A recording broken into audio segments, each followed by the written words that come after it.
Tonight, more special coverage on the presidential election in Taiwan. Citizens will vote on Saturday. We'll examine how the results could impact the security situation in Asia at a time when China's military presence is growing. And we'll also focus on the younger generation, who may be key in determining Taiwan's next leader. Now, my co-anchor Yoshioka Takuma joins us live from the presidential office. Hi, Takuma. So what's the mood like there? And tell us what you've been seeing. Hi, Aki. The building behind me is where the next president will exercise power for the next 4 years. The whole city seems filled with excitement as each candidate's campaign reaches its climax. This election is getting a lot of attention in Taiwan and around the world. One key focus is the likely impact on the security environment in East Asia. The Democratic Progressive Party has been in power for 2 terms. Some analysts say a 3rd term could raise the risk of a military invasion from China. So what are Taiwanese people's priorities as they prepare to vote? I'll have more on that later in the show. Thanks, Takuma. Now, there are 3 candidates. Lai Ching-te is the current vice president. He's running for the Democratic Progressive Party. Ho Yu-ih represents the main opposition party, Kuomintang. Ko Wen-je is running for the Taiwan People's Party, which he founded in 2019. They all made their final pitch to the public the day before the vote. They all went to drum up support in areas with large numbers of voters. One key issue in this election is Taiwan's future relationship with China. The DPP candidate Lai wants to keep deterring Chinese influence by strengthening ties with the United States and other democracies.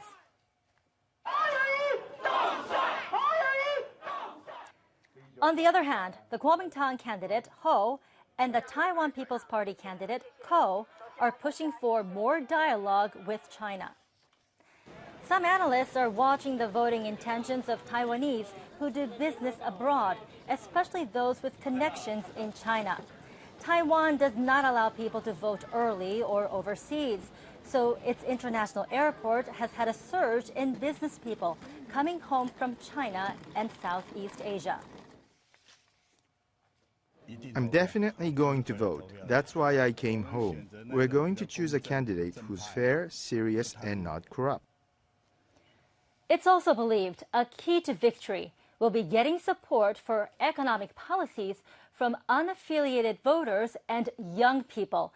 We follow the 3 campaigns. This was a rally by the Democratic Progressive Party for their candidate, Lai Ching-te. It was just like a concert, using music and video to try and retain support from young people. I hope we'll maintain good relations with countries around the world and stop China from interfering in all kinds of things. Also appearing was President Tsai Ing-wen.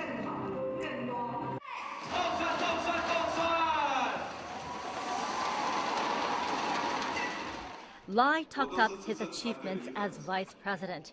He vowed to continue the administration's stance toward China and its relations with the international community. I will take over the government that President Tsai Ing-wen has led for 8 years. I will not betray your expectations. I will protect the democratic Taiwan. Meanwhile, this was the main opposition party, Kuomintang. The northern city of Hsinchu is home to lots of Kuomintang supporters. A crowd gathered at this temple. Kuomintang candidate Ho Yu-ih showed up and went to the altar, surrounded by supporters eager to shake his hand.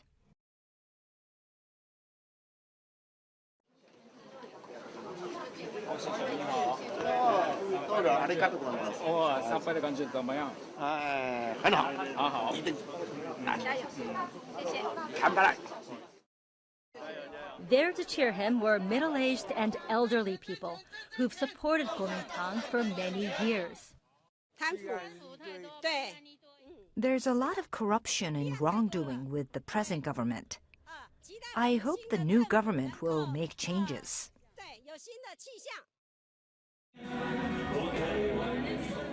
The Taiwan People's Party is running for the first time, so does not have a long-established support base. Workers at Ko Wen-je's campaign headquarters have been appealing for support online. Daily live streams outline policies and the schedule for campaign speeches. They also include live chats with viewers. The site has more than 900,000 followers. Young people's biggest concern is low wages. I will bring jobs that are highly paid on an international level. Sometimes the live stream looks like this. Ko Wen-je sings and dances to create a friendly vibe. It's a way to chase support from young people whose main source of information is the internet. The way he acts is not contrived. I can sense that he's honest and sincere. Now let's hear more from Takuma. So Takuma, what's the latest situation? Who is likely to win? Right now, we just don't know who's the most likely winner, as opinion polls are banned by law within 10 days of a vote. And the media are not even allowed to cite previous results during this period. Clearly, it could be a close race. And young voters are expected to play a crucial role in deciding who wins the presidency. The turnout for people in their 20s and 30s was around 70% in the last election. I sat down with a group of university students to discuss their priorities and who they are planning to vote for. Let's take a look. I visited the National Taiwan University, one of the top schools here. It has a rich history of producing leaders, including 4 presidents of Taiwan. 8 students aged from 18 to 24 joined me, including 3 from another university. Citizens over 20 are eligible to vote in the presidential election. The students immediately made it clear that the political situation for young people is different from the previous election in 2020. I'm quite confused this time actually, because 4 years ago, I think young people, we're very united. But this time, there's so huge gap between young people, like the people we support. This time, with the inflation, jobs are getting hard to find, and things are getting more expensive. So for youngsters, they care more about job opportunities or salaries or more about the economics. Many feel the situation presents a growth opportunity for the third political force, the Taiwan People's Party. Young people in Taiwan want to choose a new party instead of choosing from the 2 traditional parties. This is different from the way elderly people think. People who are engaged in politics become more and more extreme, and so others are like others who don't engage that much are sit inside to watch these kind of things happen. The internet is getting more and more viral, and people are starting to form like political bubbles. Next, we moved on to a key question: how people identify. I think I am Taiwanese. We are different from the Chinese. Our lands are not connected. We also have cultural characteristics. For example, eating and drinking. In that sense, I think we are already distinguished. Talk turned to the issue of Taiwan's independence. In a way, we never needed a way to claim our independence or to claim to the world, oh, we're an independent country.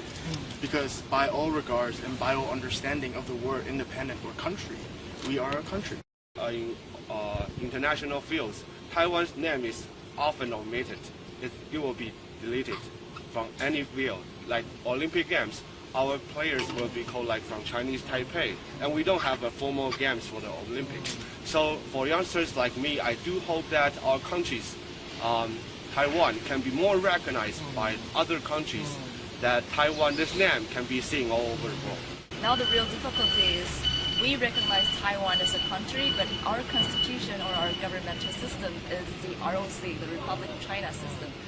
And so in Taiwan, there's going to be, if we're talking about independence for real, it should be from within, not from without, pushed by some other countries. So I think it's a must that is from within. But if we're going to have independence from within, it's very important to have an agreement. Many analysts across the world say that if Taiwan declares independence, China may invade Taiwan militarily. Do you think China will invade Taiwan in the future? It's not only a conceivable idea that China might invade Taiwan, but it is a harsh reality that we as Taiwanese citizens must prepare for one day. It is not a matter of if China will attack. It is a matter of when China wants to attack. China's real estate market is now in a dramatic recession. Personal consumption is also falling. If they invade Taiwan in a situation where they haven't solved their own problems, their issues will only get worse. I asked them directly who they'd be voting for.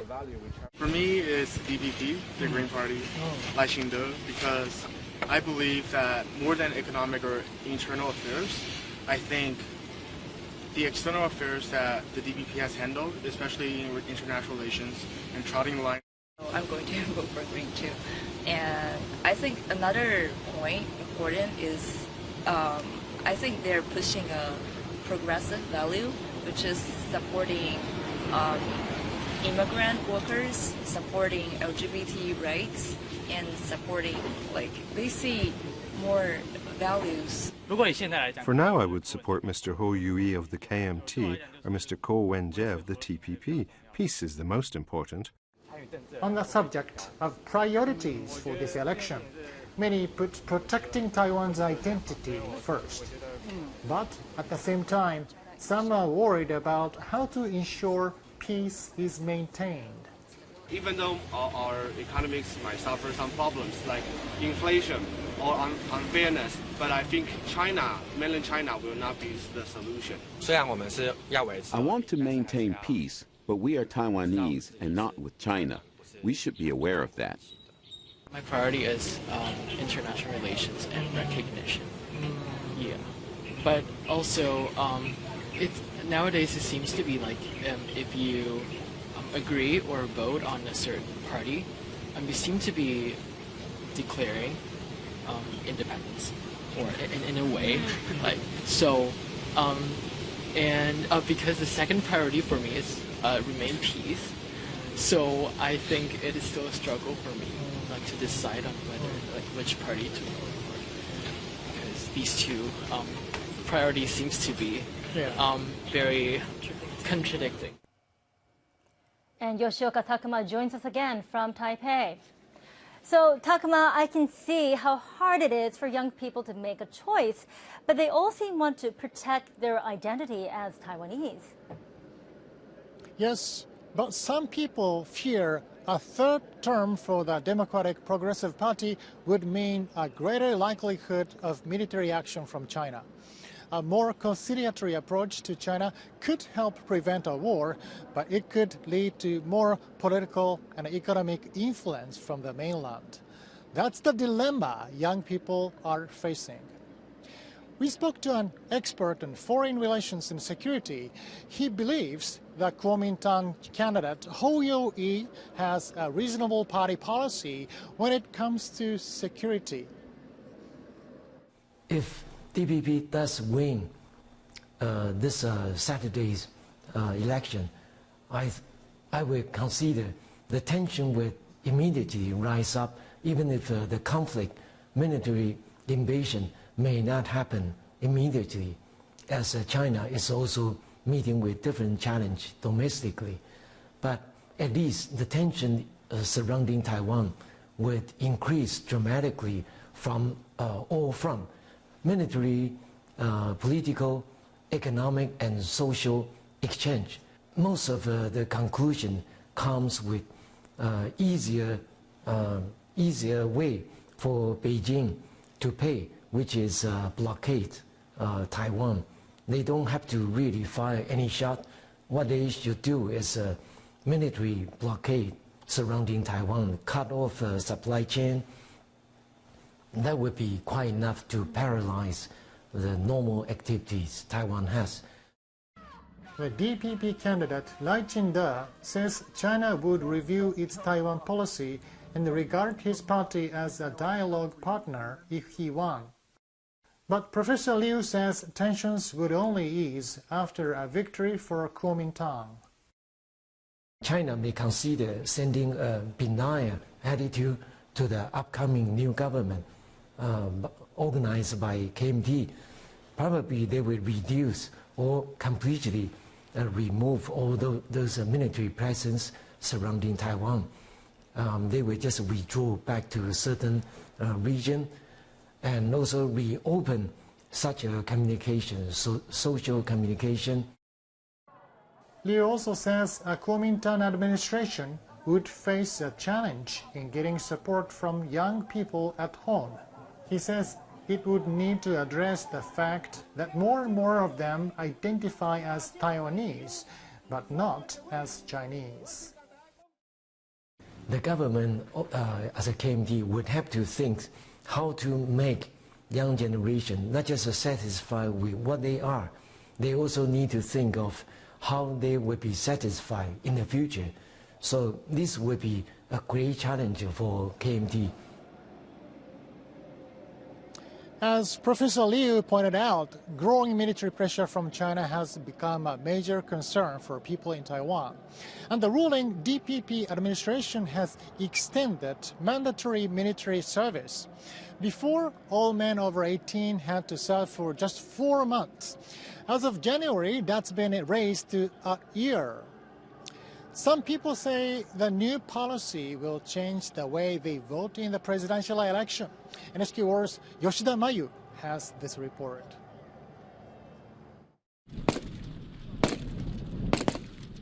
This beach is one of the places Chinese troops could land if Beijing launches an invasion. That's why Taiwan's army held live rifle and handgun ammunition drills here for the first time outside its military facilities.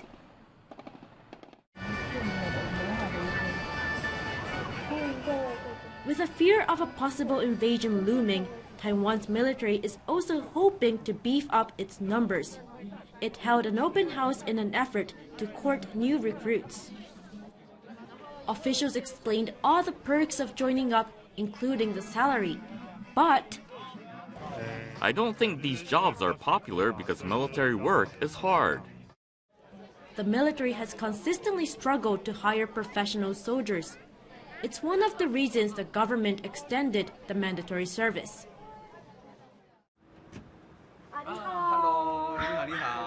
18-year-old Wan Yu-che just reached the mandatory age. He says he thinks a longer service is necessary to protect his home. The point of military service is to protect Taiwan, and I think it's my duty as a Taiwanese man to participate. He'll be following in his father's footsteps. Wan Mingyun served 2 years in the military police. He says he's in favor of the longer conscription. Taiwan, of course, must have a certain amount of military power, just like other countries. But not everyone agrees, including 18-year-old Lai Wei-yin. His dream is to become an engineer. He says he'd rather spend a year studying and seeing friends instead of doing forced military service. Extending the mandatory service means I'm going to lose important time in my life. I can't do the things I want to do. Wei Ying's mother doesn't like it either. While she used to support the ruling DPP, this time she plans to vote against them. She says Taipei should focus on improving ties with China. If Taiwan-China relations deteriorate, who will go to war? Those are our children. Every mother is worried. We don't want to send our kids to the battlefield. While the presidential candidates debate how to handle China, for these families in Taiwan, it's not just hypothetical. Yoshida Mayu, NHK World, Taipei. If one issue at stake in this election is security, another is the economy. Some voters are afraid of upsetting China as a range of businesses rely heavily on the mainland market. But lately, China suspended preferential tariffs on some chemicals and slapped Taiwan's agricultural and fishing industries with import bans. Now, many Taiwanese companies say they're reconsidering their plans for business across the strait. NHK World's Ono Momo reports. This IT firm in Taiwan has spent 4 years developing its AI tablet devices. Founder Vic Shen says it was designed for hotels to help guests traveling abroad. So the device is designed for like the multiple language. The machine is equipped with AI. Users can ask for recommendations, and the device will offer local suggestions. When it came time to expand overseas, the company came to Japan. This hot spring hotel started using the device last year. The manager says it has been a big help. Inns like ours are struggling to hire staff, so this is an efficient way to help our guests. Shen's company plans to sign 30 more Japanese contracts this year. But he says they have no plans to enter the Chinese market. He says there's just too much at stake. Relations between Taiwan and China are unstable. As a startup, we can't take that risk. Authorities in Taiwan are also encouraging businesses to look elsewhere. About 130 Taiwanese companies came to this event in Tokyo to show off their high-tech products. I hope more Japanese and Taiwanese companies will work together going forward. While some businesses are avoiding China from the start, others are deciding to pull out. Tom Liang's company is one of them. His products use virtual reality to recreate 3D spaces, like museums. It's even being used to train surgeons. Doctors can practice in a virtual operating room while looking at a patient's CT scan. Liang says they expanded into China almost 10 years ago. They partnered with over 20 Chinese companies, including state-run organizations. But he said there were major red flags. Our partners wanted the design documents. We wanted to keep working together, so we handed them over. But now, I don't think they need us to make products anymore. So in 2020, they decided to leave. He said economic tensions between the US and China also played a role. Liang worried it would be hard to sell his products in America since the final assembly was done in China. He's not the only one who was concerned. According to the Taiwanese authorities, in 2010, 83% of Taiwan's overseas investment was in China. Last year, it was only 11.5%. The data shows businesses are investing in other Asian countries and the United States instead. This Japanese professor believes Beijing's recent policies are encouraging more businesses to leave. China has been using its economy as a weapon to put political pressure on Taiwan. I think people feel those politics are becoming an economic risk. Whether or not to depend on China is not only a question for Taiwanese businesses, but also for its voters when they hit the ballot box on Saturday. Ono Momo, NHK World, Taipei. Let's go back to Takuma in Taipei. So Takuma, from your reports over the last 2 days, I've really got the sense that people in Taiwan are choosing who to vote for very carefully. What are some issues that have stood out to you? The lives of more than 23 million people here are impacted by affairs beyond their control. For one thing, there is the government in Beijing. And for another, there's the ever-changing relationship between China and the United States. But however people here might differ on politics, they're united in wanting to participate in the democratic process. That's something they established in the 1990s after the decades of the martial law. One citizen told me that he feels privileged to be able to help choose the leader and determine the future. So yes, the election is important because it could influence the economic and security environment in the region. But it's also a great opportunity to listen to ordinary Taiwanese people and find out what they want for their future. Back to Yaki. Thank you, Takuma.